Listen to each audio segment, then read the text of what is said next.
nos problemas da posse. Carta de Paulo para Timóteo, primeira carta, capítulo 6, versículo 7. Porque nada trouxemos para este mundo, e manifesto é que nada podemos levar dele. Comentários do Espírito Emmanuel, através da psicografia de Chico Xavier, no livro Palavras de Vida Eterna, a lição 319. Não encarceres o próprio espírito no apego aos patrimônios transitórios do plano material, que muitas vezes não passam de sombra coagulada em torno do coração. Observa o infortúnio de quantos se agrilhoaram a paixão da posse nos territórios do sentimento. Então Emmanuel inicia as suas reflexões colocando duas questões de posse: a posse dos patrimônios transitórios do plano material, o real, o dólar, os imóveis, os automóveis, os títulos, o corpo físico, que envelhece, adoece. Mas também ele nos fala da questão da posse nos territórios do sentimento, o apego do sentimento, as paixões, o casa, descasa, os afetos familiares, pais, filhos. Podemos estar nessas duas circunstâncias: apego às coisas materiais e apegos a sentimentos, a pessoas, a espíritos. E a diferença é que materialmente tudo está se transformando, é transitório. O nosso corpo se dissolve e se constrói continuamente. As células nascem, vivem e morrem. Então dissolvemos e reconstruímos o corpo carnal, do berço ao túmulo, inúmeras vezes.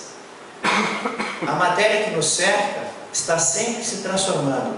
O planeta não tem 2 dias iguais em mais de 4 bilhões e 500 milhões de anos.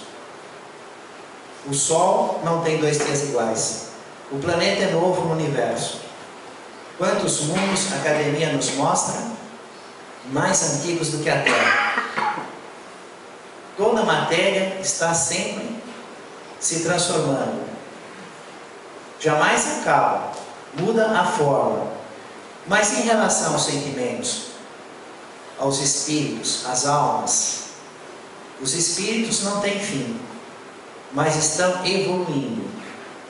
Então, à medida que progredem na fase atual que nos encontramos, na mistura do erro com o acerto, da luz com a sombra, nos modificamos no saber e na moral, e nos encontramos e nos afastamos transitoriamente.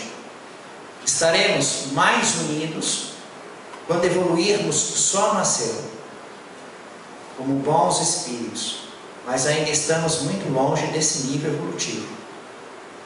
E estaremos formando uma família única, os espíritos que chegam no grau máximo de evolução, os espíritos puros.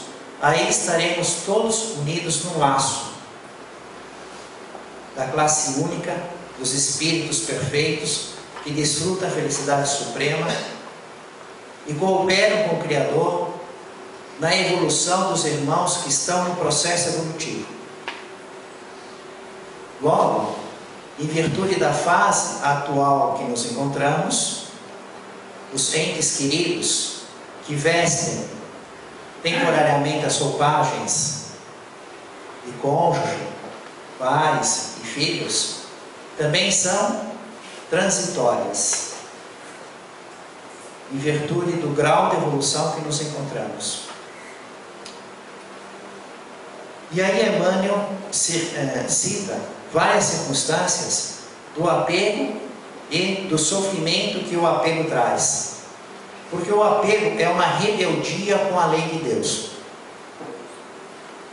É não entender o processo, a logística do Criador. É não compreender a utilidade da matéria. É não entender e respeitar a evolução dos seres inteligentes. Então queremos que eles vivam do nosso modo de ser, estejam onde a nossa aspiração encontra felicidade.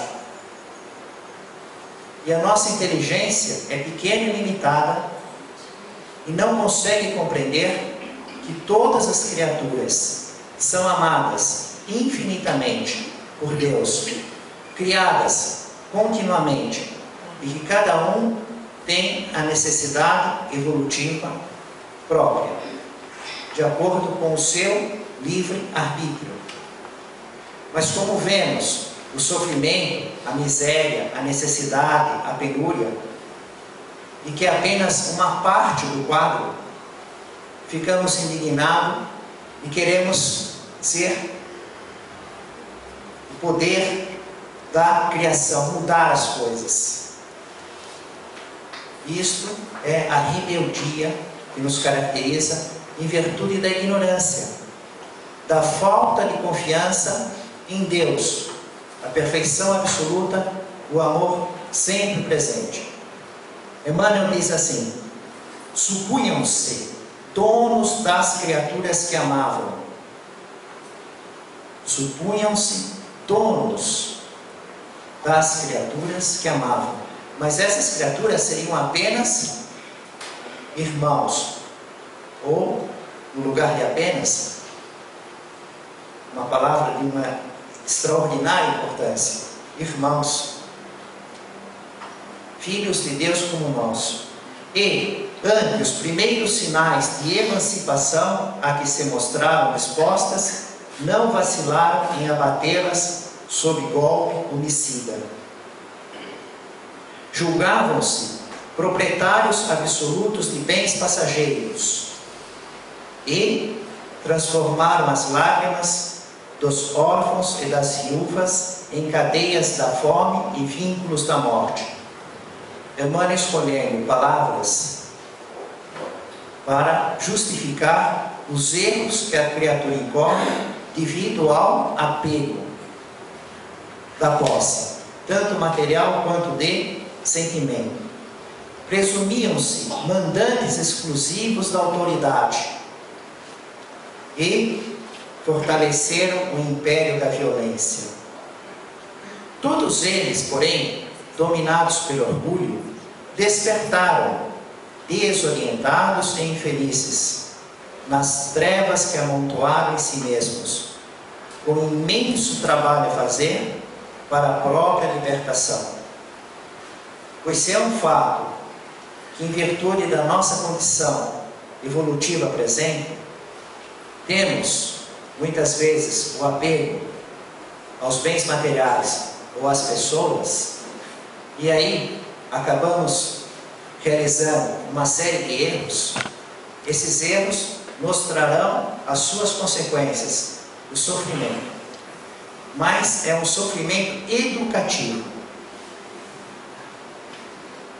Usa as possibilidades da vida sem a presunção de ter assenhoreares daquilo que Deus te empresta. O problema não é usar. Usar até é um dever. O problema é saber usar. Entre o excesso e a escassez.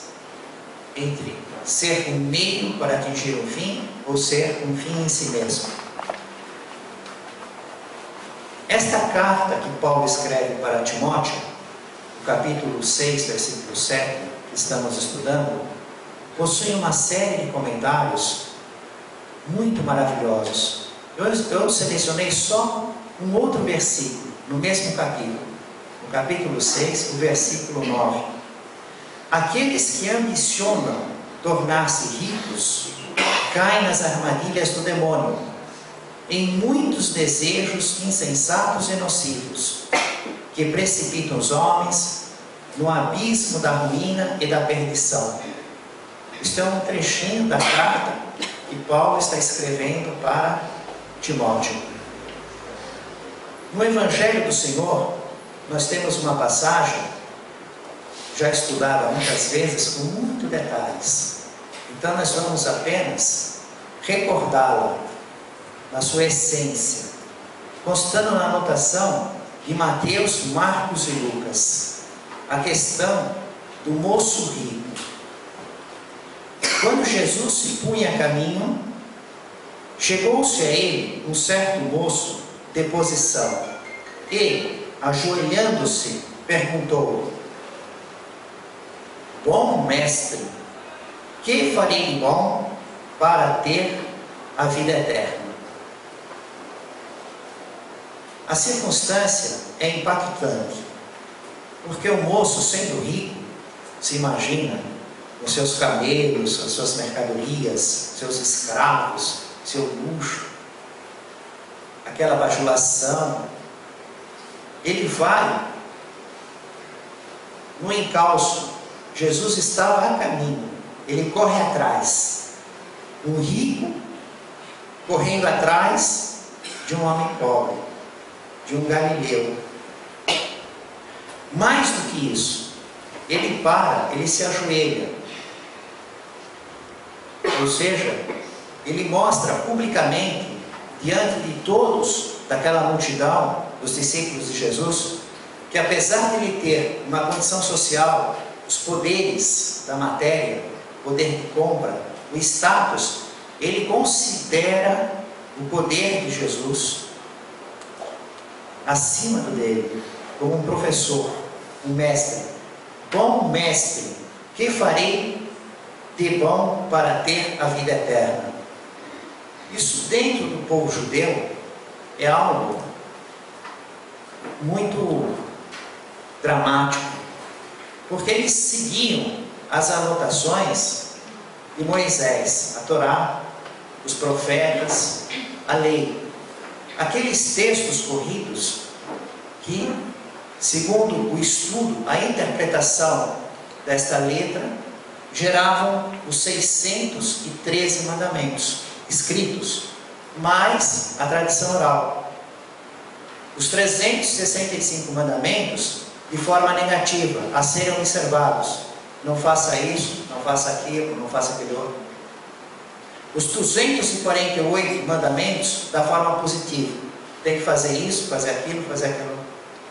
Ora, quem lê, quem observa, e desde os 5 anos, o judeu, a criança, já aprende de forma oral, todo sábado, depois dos 13 anos, é obrigado a comparecer na sinagoga e ter esse dia de dedicação, de aprendizado da letra, a interpretação, as explicações.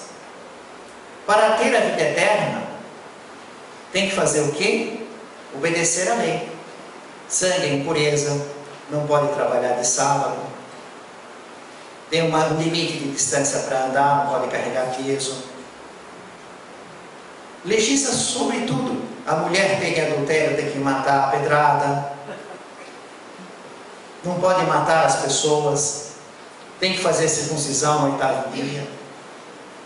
Tem o preço dos rituais de purificação, de lavagens, água. Uma série de detalhes, 613 mandamentos escritos, mais a tradição oral, para serem observados, para terem uma relação com Deus, receberem graças, não serem castigados.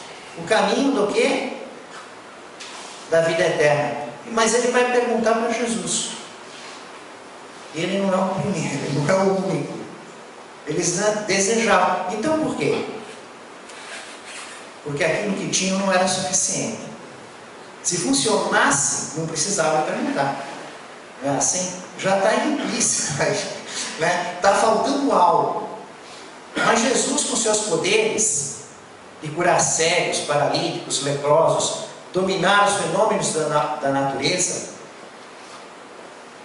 passava de certo modo a certeza íntima para as criaturas que ele sabia essa resposta.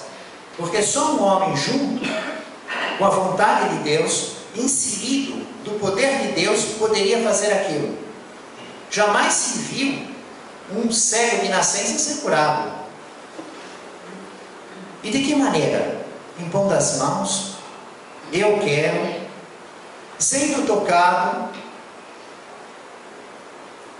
de um modo só com o poder de Deus.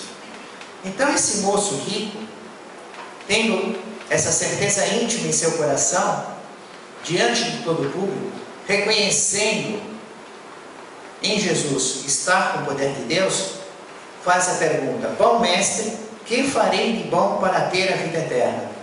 Jesus responde: por que me interrogas sobre o que é bom? Por que me interrogas sobre o que é bom? Ninguém é bom senão só Deus. Jesus utiliza muitas vezes na sua didática daquelas frases, daquelas colocações, a composição das parábolas de efeitos fortes, como tantas vezes temos estudado. Por exemplo, na ovelha desgarrada, de 100 ovelhas, deixa 99 e vai atrás de uma. Coisa que na prática ninguém faz. Mas Jesus busca mostrar a misericórdia de Deus, a essência do ensino moral. Para Deus, ninguém vai estar perdido, ninguém vai estar abandonado. Ele vai atrás do filho desgarrado, do filho transviado. Faz parte de Jesus. Vós que coais um mosquito, engolis um camelo. Ninguém engole um camelo. É possível engolir um camelo? Mas estão nas frases do Cristo, na sua didática, que marcam o coração, o campo emocional. E Jesus diz que ninguém é bom, só Deus. Outra frase muito forte. E de certa maneira, ele já havia respondido de um modo sutil para o rapaz o que lhe faltava. Qual era a questão do seu desvio? Aonde estava o seu problema no seu caminho da vida eterna? É como se falasse para nós, aonde está o nosso problema na construção do reino dos céus no nosso próprio coração. Mas o rapaz não percebe. O rapaz fala a respeito dos mandamentos. Que ele segue sempre e sempre seguir os mandamentos. Quais mandamentos? Jesus diz: não matarás, não cometerás adultério, não furtarás, não levantarás falso testemunho, não cometerás fraudes, honrar seu pai e sua mãe. Vimos há pouco que são 613 escritos, mais os da tradição oral. Em todo esse pacote, todo o diálogo entre Jesus e o moço rico a respeito dos mandamentos vai ficar em torno de 12. 12 dos 613 escritos, mais a tradição oral. 2 haviam que quase era uma unanimidade entre os judeus, que eram os 2 mais importantes de todos. Eram os 2 destaques, eram as estrelas dos mandamentos. Um mandamento escrito por Moisés no livro de Deuteronômio: ouve, ó Israel, o Senhor é o único Deus. A base de tudo é o Deus único. Mandamento: amarás ao Senhor teu Deus de todo o teu coração, de toda a tua alma, de todo o teu entendimento e de toda a tua força. Este era o maior de todos os mandamentos, entre os 613 escritos, mais a tradição oral. E o segundo, do livro Levítico, escrito por Moisés: amarás a teu próximo como a ti mesmo. Isso era certo. Depois havia um grupinho, uma seleção de outros 10 que Moisés recebeu no Sinai, que tinham um caráter especial, escritos na pedra, que estava na Arca da Aliança, era transportado, guardado em lugar sagrado. Então era o grande destaque, que são os 10 mandamentos. Muito conhecido por nós, Eu sou o Senhor teu Deus, que te fez sair do Egito, da casa da servidão. Não terás outros deuses diante de mim. Primeiro, não farás imagem esculpida, nem figura alguma do que está em cima do céu, nem embaixo da terra, nem do que quer que esteja nas águas sob a terra. Não adorarás esses deuses e não lhes prestarás culto. Tudo isso está no primeiro.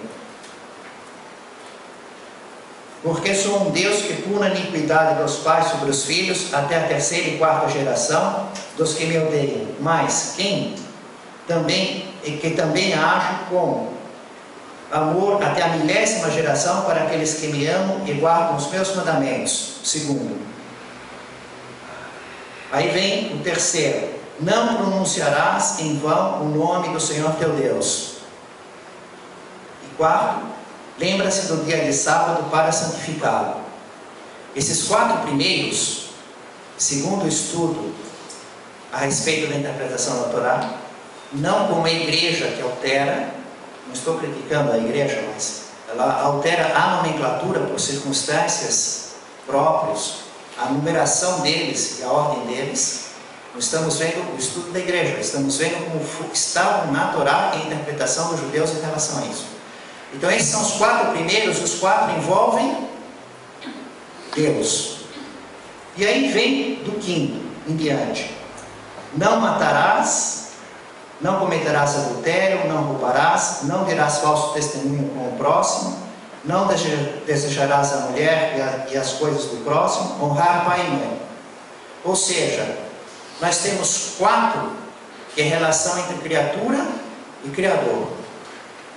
O homem e Deus.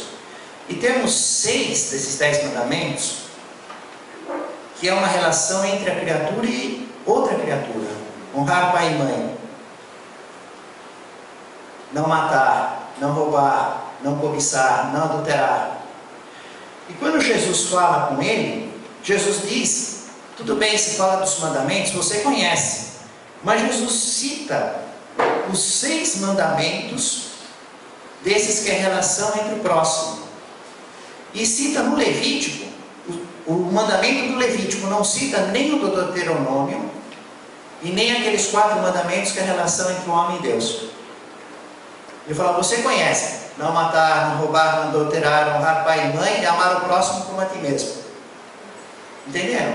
Ele citou 6 e 1. Ora, e os outros 4 e 1? Que é justamente o pacotinho que fala entre a criatura e Deus. Jesus não falou que ele conhecia. Não falou. Disse, você conhece esses, e não fala dos outros. Veja a circunstância como vai colocando, né? E aí o rapaz diz, mas eu tenho observado, não matei ninguém, não adulterei, não cobicei. Ele ainda não viu o problema da relação entre ele e Deus. Ele não viu. Jesus já deixou subentendido. Aliás, logo de cara, bom não é só Deus. Ele continuou não pensando em Deus. Os mandamentos. Jesus só cita sem Deus, dizendo, você conhece, como quem diz, é para você pensar nos outros que não foram citados. Não deveria ter sido citados os outros, como você conhece também? Ele não se tocou. Então ele continua dizendo, mas eu obedeço tudo isso, sempre obedeci. Aí Jesus pega e fala de uma forma incisiva, para ele ver a relação entre ele e Deus. Então você quer mesmo o reino dos céus e a vida eterna? Vende tudo que você tem, dá tudo aos pobres e me segue, você vai estar no céu.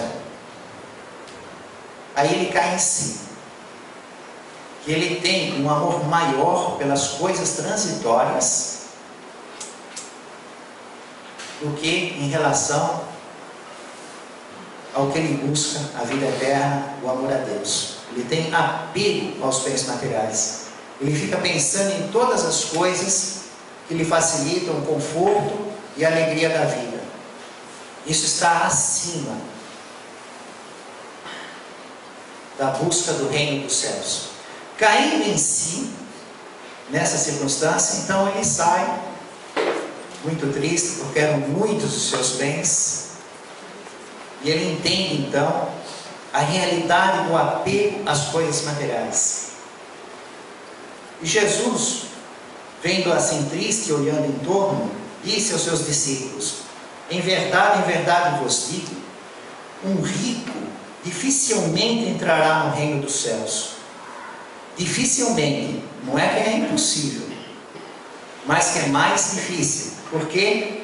Porque a riqueza, o dinheiro, pelo poder de compra, ele nos proporciona circunstâncias que estimulam o apego. Compra o que gosta, o que quer, e aí fica apegado àquilo. É um estimulante. Agora, se você tem coisas que você não gosta, que dão desconforto, que entendiam, que você vai ter apego a desgosto, não é um problema, né? Quando eu observo, conversamos com os espíritos que desencarnaram, eu nunca vi nenhum reclamar, muito raro reclamar daqueles lugares de penúria que eles viviam. O corpo doente, eles queriam aquele corpo sarado, morreu na juventude. Aquele é o meu corpo, não é o corpo doente, não. A miséria, a fome que passa, ai, como eu gostava daquela fome, daquele frio, daquilo, né? Mas aquilo que dava conforto e prazer material, isso que estão fazendo com a herança, como se eles ainda tivessem direito de mandar nas propriedades, invadindo as minhas coisas, estão vendendo minhas coisas, dilapidando os meus bens. Que bem, você não é um espírito, que bem tem um espírito. Você já viu no registro de cartório de imóvel, lá, propriedade do espírito, fulano de tal? Espírito com CPF, com RG, ele acha que continua assim. Por quê? Por causa do apego. Então traz a dificuldade. Onde é que no atendimento fraterno vem alguém que está lá com saúde boa, muito dinheiro, e querendo saber o que tem que fazer, se os espíritos explicam alguma coisa para construir o reino dos céus no próprio coração, para evoluir espiritualmente? Eu não recebi nenhum até hoje, não sei se a Helga já recebeu assim.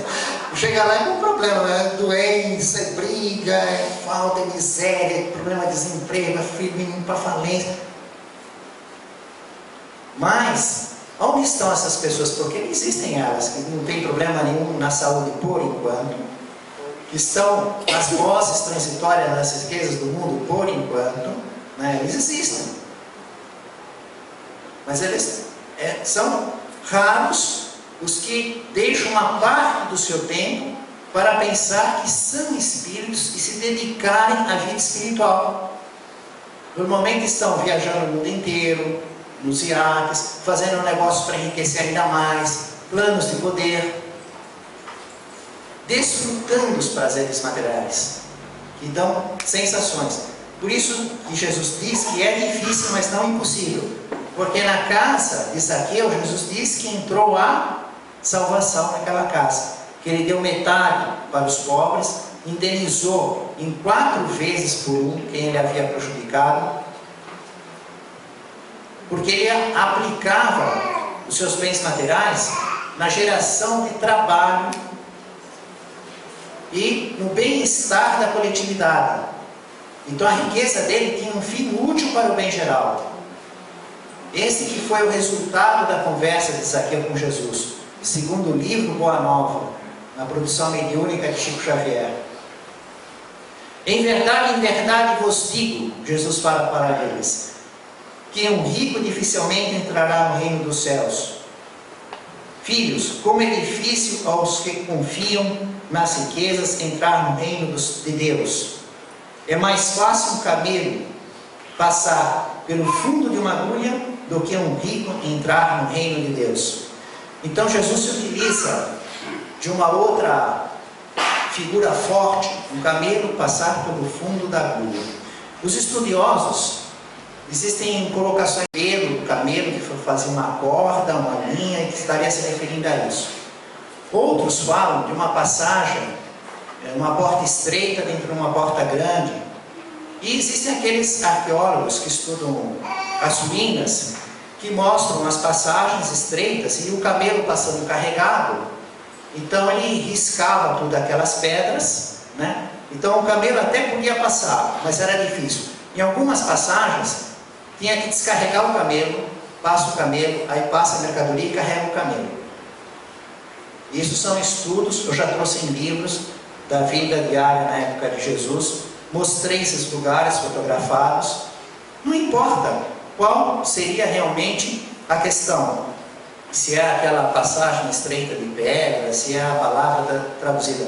O que importa é a essência da mensagem espiritual, a questão do apego.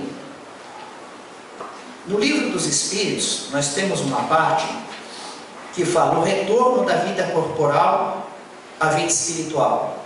Essa parte interessa muito para nós, porque nós estamos a caminho de fazer esse exercício. Nós que estamos encarnados aqui, estamos na vida corporal, não é isso? E, num dado momento, vamos voltar à vida espiritual. Quer dizer, vamos morrer. Não é? Que dia nós vamos morrer? Já pensou, já escolheu no calendário? Se a gente olha no calendário, eu fico olhando lá embaixo do mouse do computador, às vezes, qual vai ser o dia, né? Eu sei o dia que eu vim da vida espiritual para a vida corporal, 14 de novembro. Mas o dia da volta? Né? Fico pensando, não é assim? Mas é certo que vamos fazer, não é isso? E esse capítulo, as perguntas e respostas, é a respeito desse retorno. Fala na alma após a morte, a sua individualidade, a vida eterna, a separação da alma do corpo e a perturbação espiritual. É um primeiro ensaio, né? É uma primeira colocação de modo genérico, porque depois a coisa vai aumentando a riqueza de detalhes. No livro Céu e Inferno, então, é um show, porque vai explicar uma série de detalhes a respeito do corpo espiritual, do corpo carnal, da separação, vai trazer o testemunho dos espíritos a respeito de como ocorreu na experiência deles, os estados que eles se encontram, a felicidade, a tristeza, as suas habitações, a hierarquia. E a produção mediúnica de Chico Xavier, então, é uma riqueza de detalhes enorme. Mas vamos ver hoje bem assim, a parte bem do início, só recordando muito rapidamente. Ele divide em 3 partes: a alma após a morte, sua individualidade e a vida eterna. Depois, a separação da alma e do corpo. E depois, a perturbação espiritual. Esse capítulo está dividido nessas 3 partes. Eu escolhi só um trechinho de cada uma das partes. É só mesmo assim uma amostra, né? Uma amostra grátis. Sabe aquilo que uma empresa faz quando quer vender uma mercadoria? Te dá uma amostra grátis, a pessoa usa, que legal, aí começa no mercado a comprar. O objetivo exatamente é esse, né? A gente lê uma pergunta, recorda, é útil para o nosso estudo e motiva as pessoas, porque é uma riqueza de detalhes. Às vezes assim, lemos uma vez, 2, 10, pensa que já sabe todo o livro, e depois está lá informações que a pessoa não sabe, apesar de ela ter lido, ainda ela não conseguiu consolidar aquilo, assimilar aquilo, né? E são informações importantíssimas.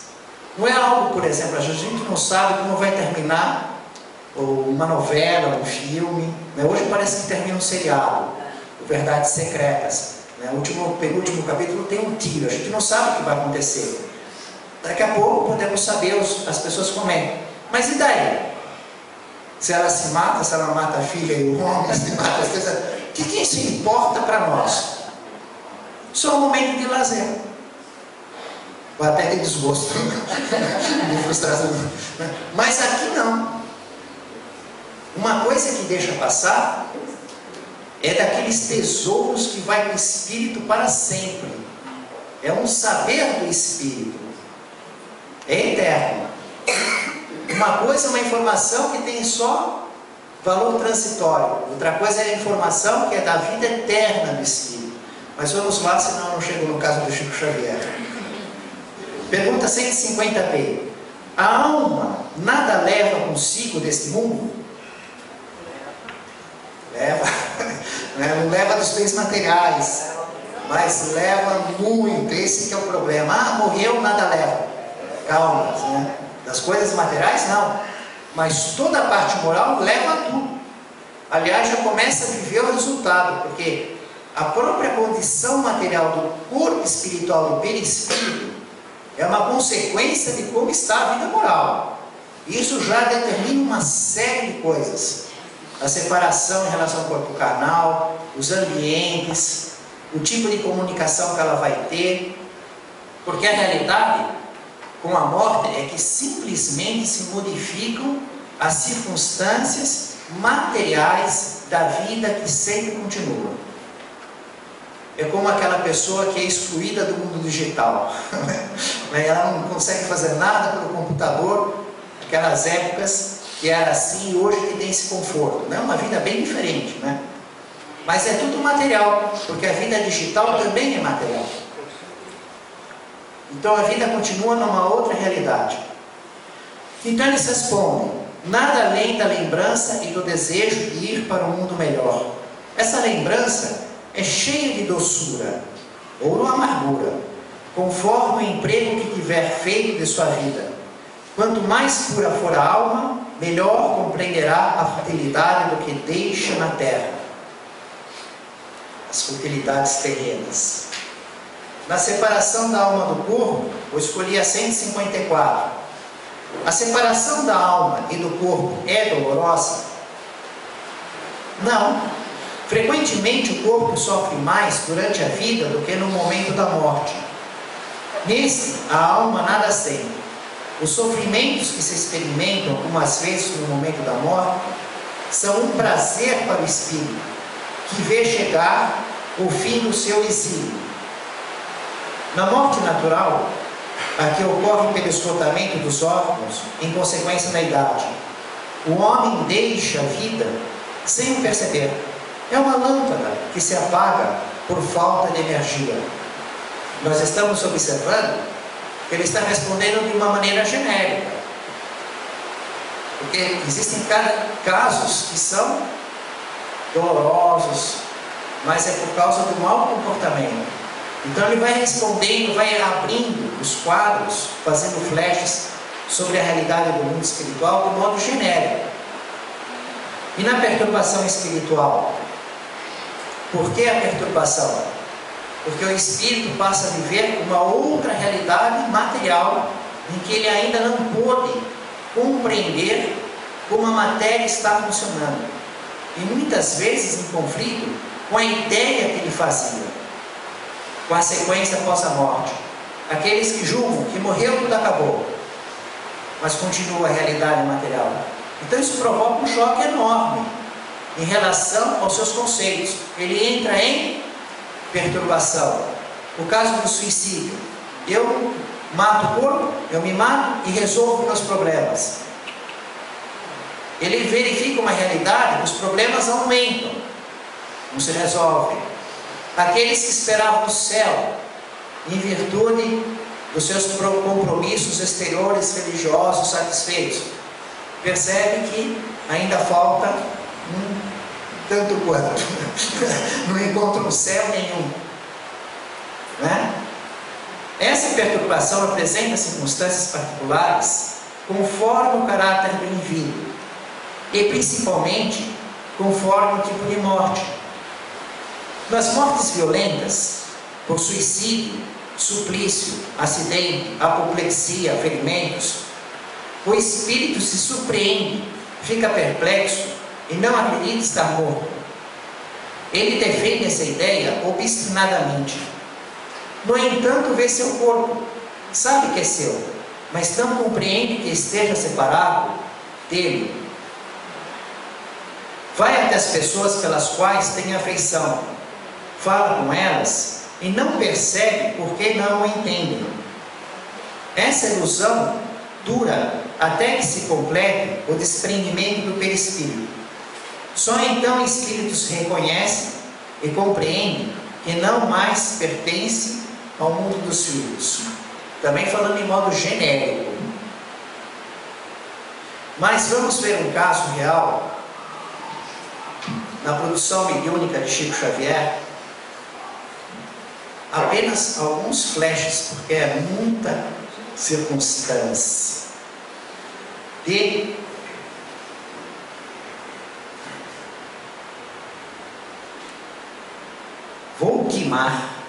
Volquimar Carvalho dos Santos.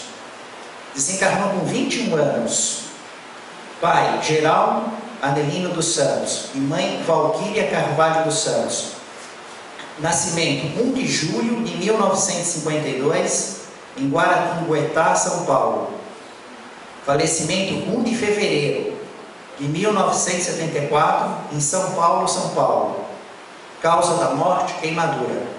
Eu estou lendo os dados porque foi feita uma pesquisa a respeito desta mensagem psicografada e também reproduzida a mensagem e os fatos que estavam acima do conhecimento do médium e que aparecem na mensagem.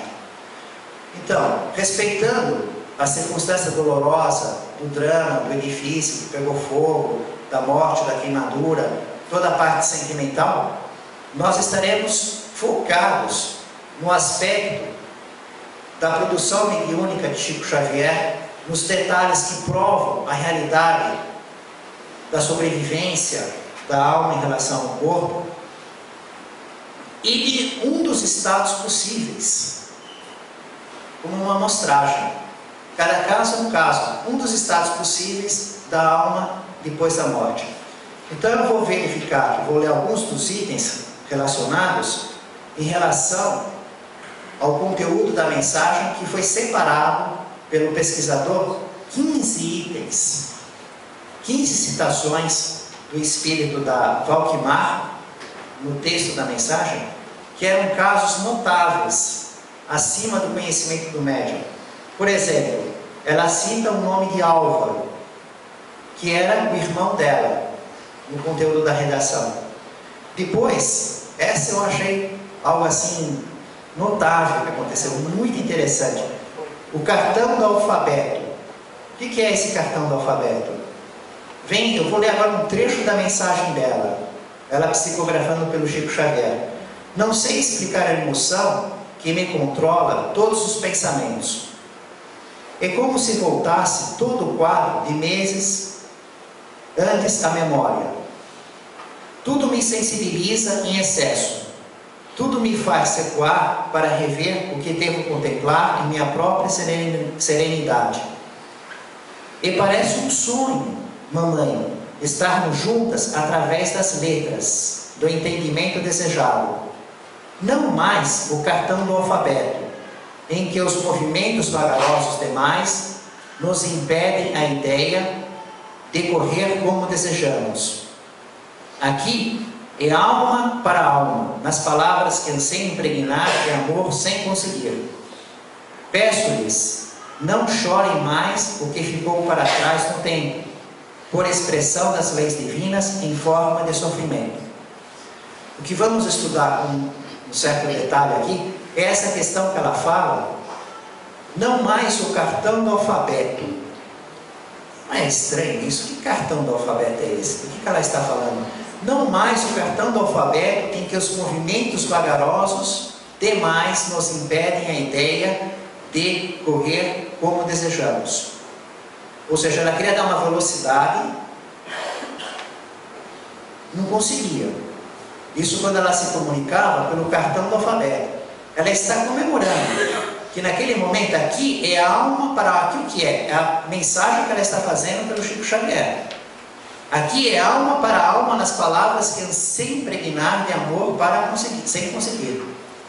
Ela quer colocar os sentimentos, não encontra as palavras, mas tem a velocidade. Está comemorando isso, porque antes ela tinha a lentidão do cartão do alfabeto, que era movimento vagaroso e só ideias vagas, pequenas. Bom, o que é isso? Ela desencarna no dia 1 de fevereiro. Um drama que parece que foi televisionado, um incêndio no prédio em São Paulo. Ela tentou correr para baixo, a fumaça, as pessoas, foi constrangida a subir para cima, os helicópteros iam buscar, mas não houve tempo para ela, ela desencarnou lá, na cobertura do prédio, né? Então, no dia 1 de fevereiro, quando foi no dia segundo domingo do mês de maio desse ano, 1974, a mãe dela, a dona Valquíria, foi até Uberaba procurar o Chico Xavier para tentar uma psicografia da filha, uma mensagem da filha. Como iam centenas de mães e de pessoas que perdiam os entes queridos. Só que nesse dia das mães, mês de maio, nesse mesmo ano que ela desencarnou, há poucos meses, de fevereiro até maio, o espírito estava presente, a Valquimara estava presente, mas falou assim para o Chico, onde está a frase, está aqui, eu quero ler como ela falou. Ela está dizendo que deixou um meio de se comunicar com você através do cartão. O espírito, a Valquíria falou para o Chico, e o Chico falou para a mãe, falou, olha, sua filha, o espírito está aqui. E ela me disse que ela deixou um meio de se comunicar com você, através do cartão. O próprio Chico não entendeu. O Chico falou, o que será que é isso? Aí perguntou para ela, falou, o que a sua filha está querendo dizer? Que ela tem um meio de se comunicar com você, e que é através de um cartão. Aí a mãe pensou, puxa, ela deve estar falando daquilo que ela pulou, que era um meio de se comunicar com as almas. E ela fazia isso com uma amiga. E teve aquela fase da brincadeira dos copos, ou daquelas pessoas que tentavam se comunicar com os espíritos através dos copos. E aí o que ela fez? Ela desenvolveu uma maneira de se comunicar com as almas, com os espíritos, e fazia isso com uma amiga dela, e ela chamava aquilo de cartão do alfabeto, cartão abecedário. Era o jeito que ela dava o nome, uma coisa que ela criou, né?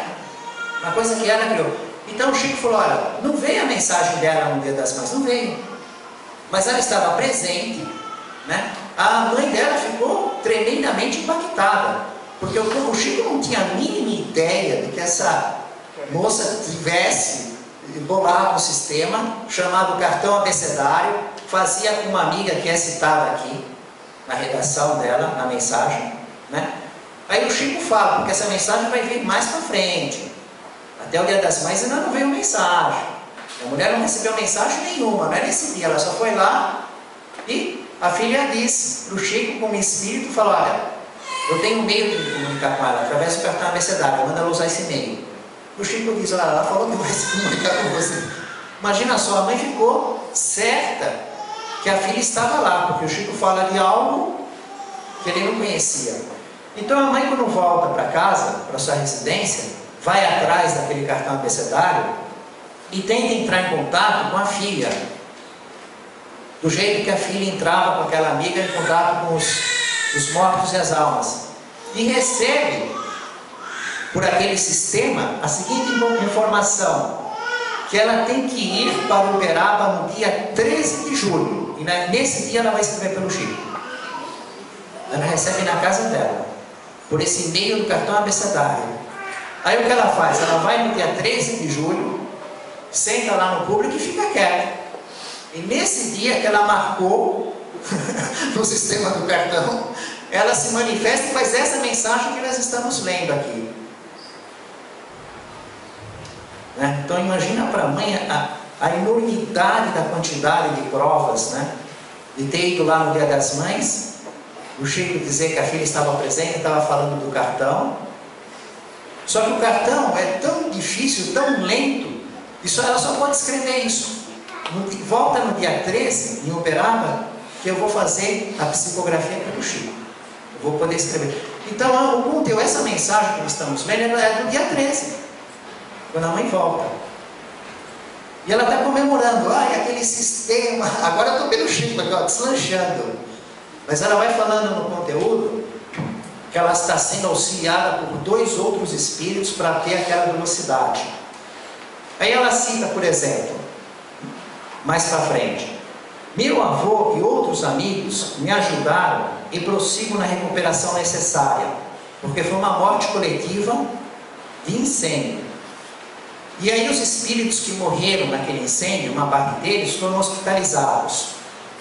Os irmãos hospitalizados, os que se refazem do choque, os que se reconhecem desfigurados por falta de preparação íntima, na reconstituição da própria forma, e os que se acusam doentes, são ainda muitos. É interessante observar aqui, porque a morte foi igual para todos.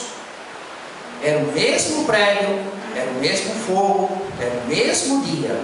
Morreram todos com a mesma causa, queimadura. Semelhante a um caso que o espírito André Luiz nos traz na produção mediúnica de Chico Xavier no acidente de avião.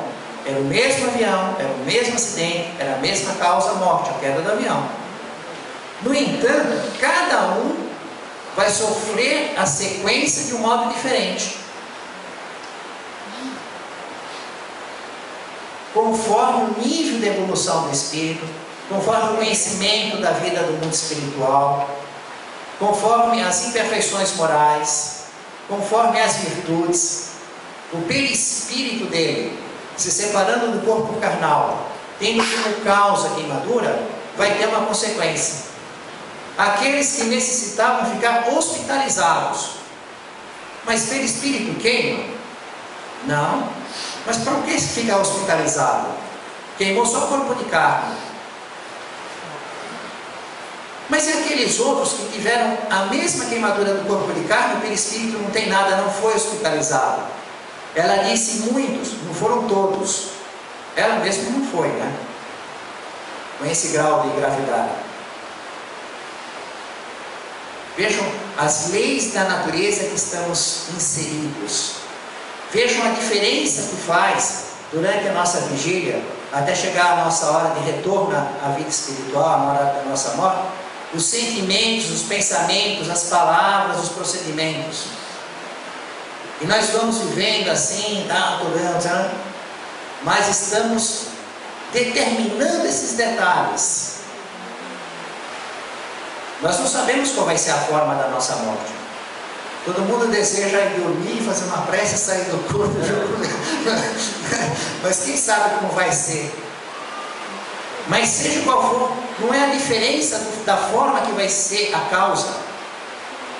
O que vai fazer diferença se vamos ficar hospitalizados ou sofrendo, ou se vamos estar já numa boa logo no início, é a forma moral como estivermos vivendo. Por isso Jesus resume tudo como a cada um segundo suas obras. É a essência da coisa. A morte não existe. O que existe é a mudança que, por vezes, quando imprevista, como foi o nosso caso, não é fácil suportar. Achei bonita essa frase dentro do texto dela. A morte não existe. O que existe é a mudança. Simplesmente somos convidados a mudar. Mas mudou. Qual a sua reação em relação à mudança? E ainda ela fala outros detalhes, como por exemplo, ela comenta a questão dela estando separada do corpo, já tendo tido a morte orgânica do corpo, a morte tendo sido por queimadura, as desfigurações, as mutilações, e o irmão dela reconhecendo o corpo no Instituto Médico Legal. E o médico falando para o irmão dela não contar para a mãe. Esperar tudo, não falar nada daquilo que ele estava vendo, como é que era, né? E ela descreve aqui na carta.